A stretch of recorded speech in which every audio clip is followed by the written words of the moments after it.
Bom dia, gente, tudo bom? Ontem eu estava dando uma olhadinha nas aulas novamente do curso que a gente vai dar no final de março, né, de obstetrícia integrativa, e aí eu estava revendo essa coisa da inflamação e da pré-eclâmpsia, né, da relação da resposta inflamatória com a pré-eclâmpsia e dano endotelial, e achei um estudo bem interessante relacionando o aumento da epsidina com o aumento de ferro, com o estresse oxidativo, dano endotelial e complicação da pré-eclâmpsia e piora, né, da pré-eclâmpsia nas pacientes que na verdade não têm deficiência de ferro, que têm uma anemia dilucional da gravidez. Então, questionando se a suplementação de ferro deveria ser universal, deveria ser muito mais cuidadosa ainda nas pacientes portadoras de pré-eclâmpsia, deveria ser bem avaliado realmente se há deficiência de ferro ou se essa anemia é dilucional ou ainda por uma inflamação, que é muito comum na pré-eclâmpsia, né? O processo inflamatório ali no endotélio é um dos starts para todo o floreio relacionado à pré-eclâmpsia, né? Enfim, tudo isso está muito interligado, e aí é isso que eu queria explicar um pouquinho para vocês com relação ao ferro, né? O que o ferro tem a ver com isso tudo, com pré-eclâmpsia e tal.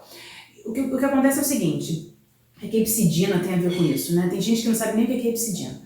Mas vamos lá, o que acontece é o seguinte, o ferro que a gente tem, ele é todo quase que reaproveitado. O ferro que vem da dieta é muito pequeno, é 1 a 2 miligramas, na grávida chega a necessidade de 4 miligramas. Mas a gente pega pouco ferro, por quê? Porque a gente reutiliza muito o ferro.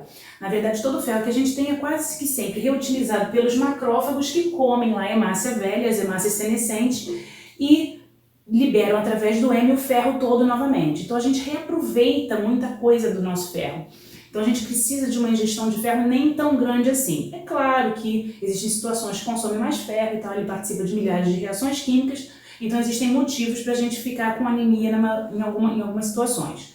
Mas enfim, a nossa necessidade de ingestão de ferro não é tão alta assim. Só que o ferro, muita gente não sabe também isso, ele é altamente oxidativo, ele é um potente radical livre, né? Ele muito facilmente vira de férrico para ferroso, de ferroso para férrico, e essas reações vão liberando muitos radicais livres, o que causa dano tecidual, porque o radical livre vai lesar as membranas, vai lesar, por exemplo, o endotélio, né? E esse estresse oxidativo danifica o nosso organismo, né? A gente conhece, por exemplo, a hemocromatose, que é uma doença genética onde a pessoa tem aumento do ferro, e isso é uma complicação muito séria, causa dano tecidual e uma doença bem complicada. Então a gente sabe que o excesso de ferro é ruim.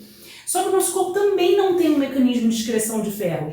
Assim como a gente tem para vários outros metais, né, eliminado na urina, metabolização hepática, eliminação urinária, a gente não tem uma eliminação do ferro. A maior parte do nosso ferro é eliminado através da própria descamação tecidual. Então lá no intestino, o que está acumulado ali, a cada 3 dias nosso intestino dá uma renovação celular e ele leva embora o excesso de ferro que fica preso aqui dentro, e vocês vão ver como é que isso acontece. Ou através de hemorragias, sangramento na mulher na menstruação, existem outras formas, mas a nossa forma de eliminação do excesso de ferro é através da descamação celular. Então a gente precisaria de uma forma de controlar essa entrada de ferro se a gente tivesse muito ferro dentro. E isso é feito através da epsidina, que é